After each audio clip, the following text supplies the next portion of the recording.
Testing 1, 2, 3, 4, 5, 6, 7, 8, 9, 10. Check. Mic. Podium. 1, 2, 3, 4, 5, 6. And remember, the secretary doesn't speak like I do, so it's going to be totally different. Check. 1, 2, 3, 4. You guys good? Not good?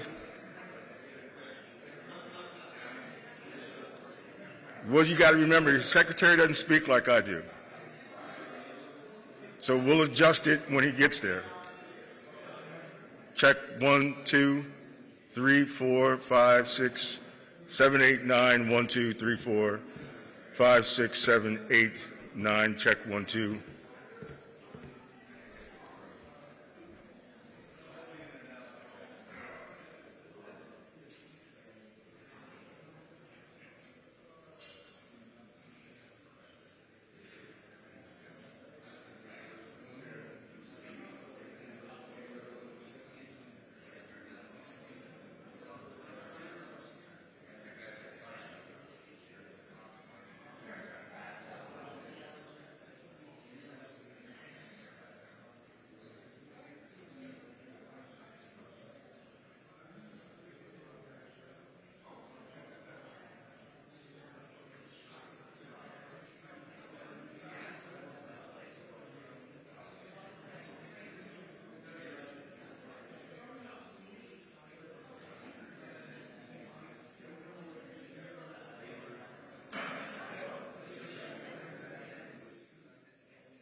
One, 2, 3, 4. Mic check. 1, 2.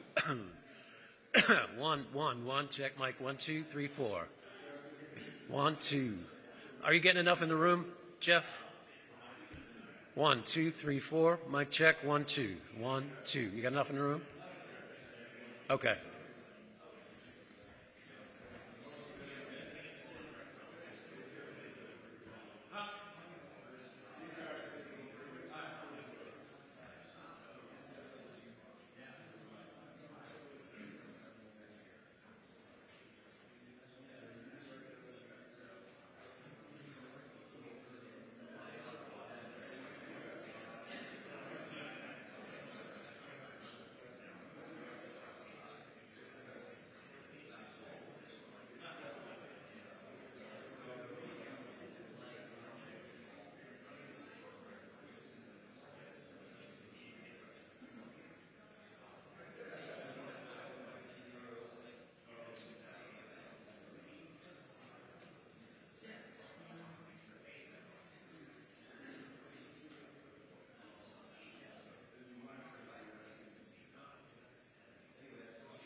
will be U.S. Trade Representative Jameson Greer. Thank you, everybody, for coming. And I want to express my appreciation to the staff here at the Treasury Department. Obviously, we're still in shutdown because the Democrats refused to open the government, so it has created some additional logistical constraints, but we appreciate everyone's patience and willingness during the Schumer shutdown. With respect to the matter at hand, last Wednesday evening, China announced a sweeping expansion of its export controls on rare earth elements and rare earth processing equipment, as well as technologies related to batteries, vehicles, industrial diamonds, and super hard materials. To be clear, this is not just about the United States. These actions, if implemented, would apply to the entire world. China's announcement is nothing more than a global supply chain power grab. While China has taken a number of retaliatory trade actions against the United States, Europe, Canada, Australia, and others in recent years, this move is not proportional retaliation. It is an exercise in economic coercion on every country in the world. At its core, China's new measures include a rule saying that any product of which more than 0.1% of minerals consist of minerals mined or processed in China, one must seek approval from the Chinese government before trading it. Since many important semiconductors, for example, have these critical minerals, and semiconductors are in nearly everything, this rule gives China control over basically the entire global economy and the technology supply chain. This will impact artificial intelligence systems and high-tech products, but even regular consumer items like cars, smartphones, and potentially even household appliances could be affected. It would also apply to many items that are necessary for defense purposes. And again, it covers the whole world. For example, if a smartphone is made in Korea and sold to Australia, then the company would first need to get China's approval, since the phone contains semiconductors which may contain rare earths sourced from China.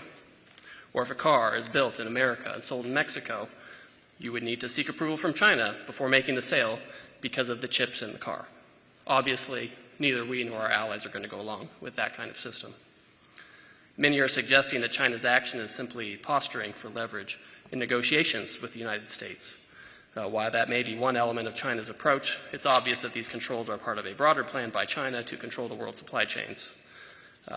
And these controls are wildly out of proportion to any targeted actions by the United States or its allies over the past few months.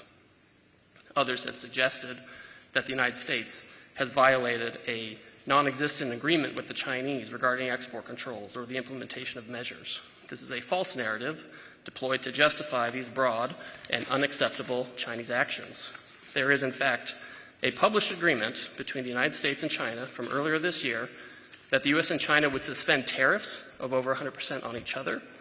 China further agreed to effectively suspend elements of its rare earths export control regime by expeditiously approving licenses for U.S. companies seeking rare earths. Both countries agreed to this pause on tariffs and rare earth measures for 90 days while we pursued further negotiations, which have gone on quite successfully for the past 6 months. And there is a published agreement about this on official U.S. government and Chinese websites. This is the Geneva Agreement. It's not a secret. It's out there. It's published. We keep our tariffs low.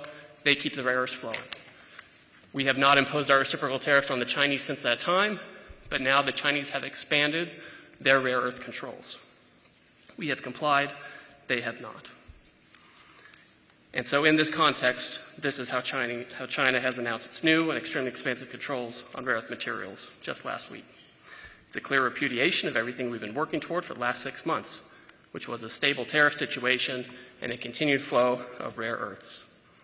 The short story is that we've had compliance, and the Chinese have escalated, and they've taken this opportunity to make a pretextual claim of noncompliance or other measures to justify this. But the United States won't stand for it. We're in close communication with our allies who have expressed similar views and who are similarly affected. The President has signaled some of the actions we are taking or may take if the Chinese implement this system of controls on the world. Mr. Secretary. Good. Thank you, Ambassador Greer. And again, thank you all for being here at Treasury today in the midst of this shutdown. We call on the moderate Democrats in the Senate to be heroes. Be heroes. Break away from the hive of radicalism and do something for the American people, because we are starting to cut into muscle here. We believe that the shutdown may start costing the U.S. economy up to $15 billion a day, and this is a decision the Democrats are making. And one of the reasons that they are not being held to task is because the mainstream media is not coming at them the way they would have if the Republicans were willing to keep the government closed. It is a very simple decision. Mike Johnson passed a clean CR. Leader Thune has the clean CR. 3 Democrats have voted for it, and right here, right now, I am calling for the moderate Democrats to be heroes, and reopen the government for the American people. So with that, I want to say thank you. Good morning to all of you. It's a shame we can't have more people here, but I believe that the Democrats will come to their senses soon. Maybe it's after this no kings thing, but no kings equal no paychecks. Before we start on Q&A, I'd like to make a few points on China. As the President said, we want to help China, not hurt it. If some in the Chinese government want to slow down the global economy through disappointing actions and through economic coercion, the Chinese economy will be hurt the most. And make no mistake, this is China versus the world. They have put these unacceptable export controls on the entire world. China is a command and control economy, and we and our allies will neither be commanded nor controlled. They are a state economy, and we are not going to let a group of bureaucrats in Beijing try to manage the global supply chains. As Ambassador Greer said, we had a document and an agreement in Geneva, and magnets were flowing quite well. Some U.S. auto companies have called us in the past week and said that there had been a slowdown in magnets. So when we asked the Chinese about this, they said, oh, it probably had something to do with the holiday. Had something to do with the holiday. So they can't be trusted with the global supply chain. Had something to do with the holiday.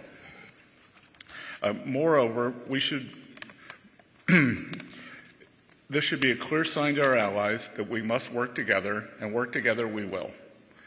There will be a series of meetings this week during World Bank IMF week, and we are all aligned. Not only is China fueling Russia's war, but China's actions have once again demonstrated the risk of being dependent on them on rare earths, and for that matter, anything.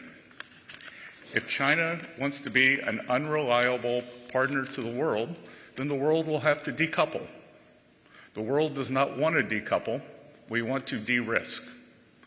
But signals like this are signs of decoupling, which we don't believe China wants.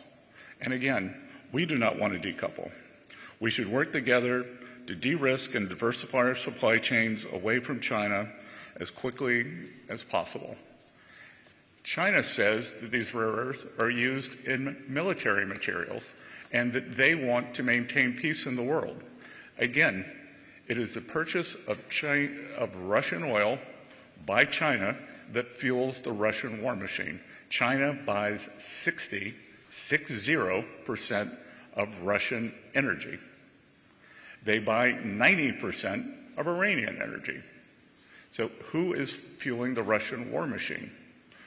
We will be producing photos soon, supplied to us by the Ukrainian government, that shows Chinese parts comprise substantial amounts of Ukrainian drones. So President Trump is the leader of peace.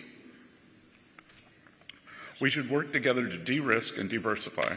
China's highly provocative move comes after we've made significant efforts to de-escalate tensions. While there are substantial actions we could take, we'd rather not. I believe China is open to discussion, and I am optimistic that this can be de-escalated. Ultimately, we are confident in the strong relationship between President Trump and President Xi. We've had substantial communication with the Chinese over the past few days, and we believe that there will be more forthcoming this week. With that, we can now take your questions. Elliot? Great. Thank you. First question, Eamon Javers, CNBC. Thank you, Mr. Secretary. In your your CNBC interview just now, you name-checked a Chinese negotiator, Li Chenggang, I believe is how you pronounce his name, from the Ministry of Commerce, as somebody who's particularly difficult to deal with. Is it your sense that there's a split politically inside the Chinese negotiating team, or do you think you're dealing with sort of a strategic good cop, bad cop kind of a relationship on the other side of the table? It's very difficult to know. Perhaps the vice minister who showed up here with very incendiary language on August 28th has gone rogue. Perhaps he's gone rogue. So we don't know. But what we do know is, as Ambassador Greer said, any backfilling that the Chinese are trying to do in terms of narrative, this was well flagged. This individual was very disrespectful, and I'll tell you that we've had 4 rounds of talks, Geneva, London, Stockholm, and Madrid, and both sides approached them with great respect, and this individual did not. He showed up uninvited in Washington and said, quote, "China will cause global chaos if the port shipping fees go through." So I don't believe that China wants to be an agent of chaos, and maybe they used to have the wolf warrior diplomats, so maybe he thinks he's a wolf warrior. We don't know.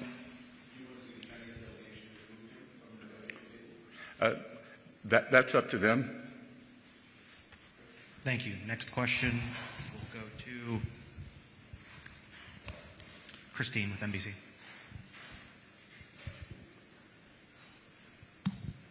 Thank you for this. Christine Romans, NBC News. What do you need to see specifically from the Chinese to avoid putting more tariffs on Chinese goods, as the president threatened on Friday? And are the 2 leaders still expected to meet in the next few weeks? I will say that I believe, as of last time I saw President Trump, which was last night, he is still expecting to see Party Chair Xi in Korea, and I'll let Ambassador Greer answer the first part. And the expectation is that this regulatory system is not implemented by the Chinese. They haven't implemented yet. They've put out a notice about it. Similarly, we've signaled our intent to raise tariffs if their system goes into effect. Our documents doing a tariff raise and potentially taking other export controls, these are drafted or in draft, so this is quite real. But our expectation is that they won't implement this, and that we'll be able to be back to where we were a week ago, where we had the tariff levels we've agreed to, and we have the flow of rare earth magnets we agreed to. So much. Next question, we're going to go to Ed Lawrence with Fox. Thanks for taking the questions. So the Chinese have been pretty good at using this rare earth mineral trump card, for lack of a better term. So we're not talking about opening the Chinese market to U.S. trade. We're not talking about protecting intellectual property. Can there be a sustainable framework, a substantial framework with China? So there is room for a positive economic relationship with China. There certainly is. And we would much rather be talking about that than constantly be talking about rare earths. To paraphrase the Secretary in one of our recent meetings with the Chinese, this is the last time we want to be talking about rare earths with the Chinese. Fortunately, that is not the last time they want to be talking about it. The reality is there are a lot of areas where we can trade with the Chinese. Our trade is wildly imbalanced, so it needs to be more balanced. And there's a lot of, as the Secretary said, areas of risk. And so we need to be trading in areas that are low risk, that are low sensitivity. And there are a lot of areas where both the Chinese and us can frankly pick and choose sectors and goods that we should be trading, and services for that matter. And that's where these talks should be focused. Instead, we're constantly focused on the Chinese chokehold on the world of rare earths and rare earth materials. There's an article in the paper today, a large Chinese fashion retailer just opened on Fifth Avenue in New York. It's a competitor to Zara and H&M. We welcome that. We would also like to see more U.S. retailers on the ground in China, but Costco and Walmart have very big operations there. So again, our goal is not to decouple, it's to de-risk. It seems that China's not phased by our. It seems that China's not phased by our tariffs. What levers then do we have left? I can guarantee you, when we were in Geneva and the tariffs were 145%, they were phased. John Decker, Greg. Thank you, Mr. Secretary, Ambassador Greer. I really appreciate your taking the opportunity. I have a question for both of you about this upcoming case at the U.S. Supreme Court. It's an incredibly important case that could impact the constitutionality of the president's unilateral tariffs on America's trading partners. Really basic question for you, just to begin with. I have two questions for you. Why are the president's tariffs not taxes on imported goods? That's easy, because tariffs are a surcharge, not a tax. They could be paid by the exporter. They could be paid by the country. When you go and get your driver's license, you pay a fee. Is that a tax? Is it a tax? I'm asking you a question, sir. And I just appreciate the answer to it. Thank you. And if we, well, I'm giving you an answer that maybe you don't like. The other thing is, this case, and Ambassador Jameson is a lawyer. I'm not. As am I. Thank you. I won't tell you the one thing I agreed with Lenin on.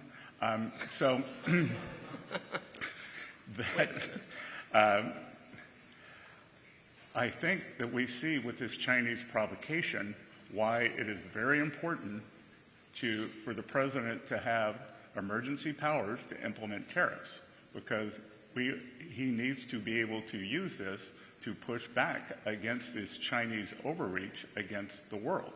So if it was not clear to anyone on the court before last week that the president needs emergency powers to protect the American people and the American economy, then it should be abundantly clear now. My second question concerns that law that you just cited, that 1977 law. The question is about Brazil, the 50% tariffs on Brazil. Can you explain why they are being hit with 50% tariffs and why it falls under the umbrella of the International Emergency Economic Powers Act? Certainly. Happy to do that. Now, to be really specific about Brazil, there's actually two regimes at place right here. There's the reciprocal tariff rate of 10% on Brazil, which everyone in the world has, which we're trying to do to control the global trade deficit, which is a huge problem for us. Then on top of that, there's a 40% tariff on Brazil, and that's under a separate emergency, and this is related to extreme concerns with rule of law, censorship, and human rights in Brazil, where a Brazilian judge has taken it upon himself to order U.S. companies to censor themselves, given them secret orders to manage the flow of information, rule of law with respect to political opponents in Brazil. And so when the... And the unlawful detention of U.S. citizens who were in Brazil. Correct. Now, the Treasury Department has often used IEPA, which is the shorthand for the law you're talking about, to impose sanctions, which will cut off countries or companies or persons entirely from the U.S. financial system and cut off trade entirely. If the president can cut off trade entirely, he can certainly impose a tariff, which is a lesser measure than a full sanction. This question from James with Newsmax. Thank you. James Rosen with Newsmax. Thank you both for doing this. I have two questions for the Secretary. One of them I'll leave for a second, a slightly historical nature, and you are a historian. First, you mentioned in your opening remarks, quite apart from the expansion of the export controls, that China is singularly responsible for propping up the Russian war machine in Ukraine. We also know about the outsized Chinese role in the manufacture of the precursors for the fentanyl that is killing an estimated 100,000 Americans a year. So quite apart from the export control slice of this, should not Beijing feel the full weight of American punishment just for those two other aspects, the fentanyl and the propping up of the war machine? And then one historical question. Great. So a couple of things. The U.S., President Trump has instructed the ambassador and myself to tell our European allies that we would be in favor of whether you want to call it a Russian oil tariff on China or a Ukrainian victory tariff on China. But our European allies have to be willing to follow. We are sitting here during a government shutdown when we can't get 7 more Democratic senators across the line, but 85 U.S. senators are willing to give President Trump the authority to put up to 500% tariffs on China for the purchase of Russian oil. We are told that the European Parliament will not pass a similar measure. So all I hear from the Europeans is that Putin is coming to Warsaw. There are very few things in life I'm sure about. I'm sure he's not coming to Boston. So we will respond if our European partners will join us. The second, we do have the 20% of the tariff. We have a 20% fentanyl tariff on China, and again, they have all but admitted that they sell the precursor drugs. When we have the discussion, they say, take off the tariff, and then we can fix it.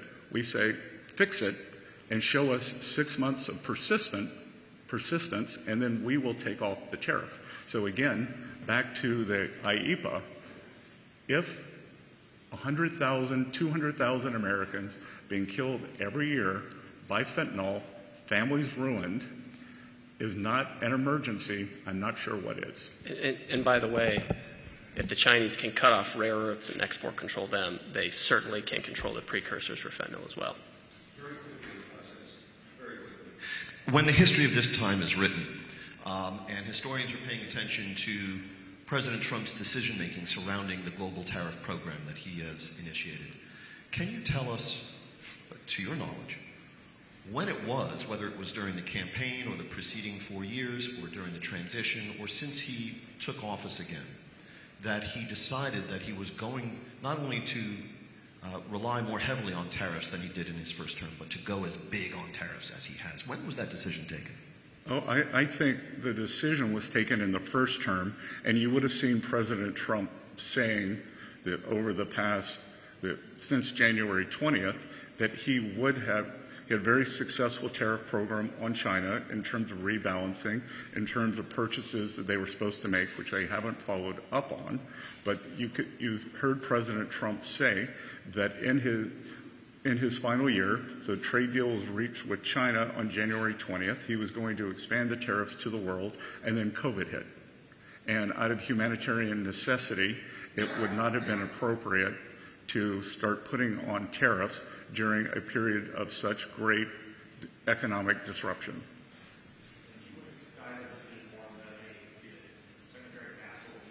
Meeting immediately after this, so we have time for one question. I'm going to go to the print folks in the back. Dimitri from the FT. Thank you, Dimitri, Financial Times. Ambassador Greer, I think you said that you don't expect China to implement the rare earths regime that had announced. Is that based on something that the Chinese said to you, or if not, what gives you that confidence? And then secondly, if the Chinese were to say we will delay implementation by, let's say, 6 months or 1 year, would that be enough for you to delay implementation or imposition of 100% tariffs and other countermeasures? Thank you. So the Chinese obviously will decide what they're going to do, right? That's not up to me. I'm just outlining our expectation for this program. Obviously at a minimum they have to delay it. Our expectation is that this never goes into effect, because you can't. When you look at what happened with the rare earth magnets, they had a similar program that they implemented, and that program, the result was that they couldn't implement it. They didn't have enough people to organize it. Separate and apart from it being just wrong entirely, they actually couldn't implement it, and it took months and months to get the flow of magnets to something that was barely tolerable, right? Now, take that program, which was trying to deal with thousands of license applications, and multiply it by 1,000. That's what we're talking about, because we're not just talking about the rare earths themselves, we're talking about many downstream products that contain those rare earths. Remember, 0.1%. If 0.1% of a product has a Chinese rare earth in it, it could be controlled by this. I mean, the scope and the scale is just unimaginable, and it cannot be implemented. And Dimitri, to follow up on that, right now we are currently in a 90-day roll on the tariffs. So is it possible that we could go to a longer roll in return for a delay? Perhaps. But all that's going to be negotiated in the coming weeks before the leaders meet in Korea. Thank you, everybody. With apologies again, they do have to get to another appointment right now. Thank you, Mr. Secretary. Thank you, Mr. Ambassador. Thank you. Thank you all.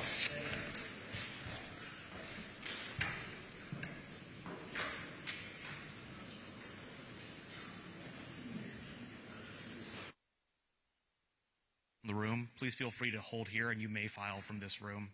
We do not have Wi-Fi in the U.S. Treasury, but you may use your Wi-Fi cards if that works best for you.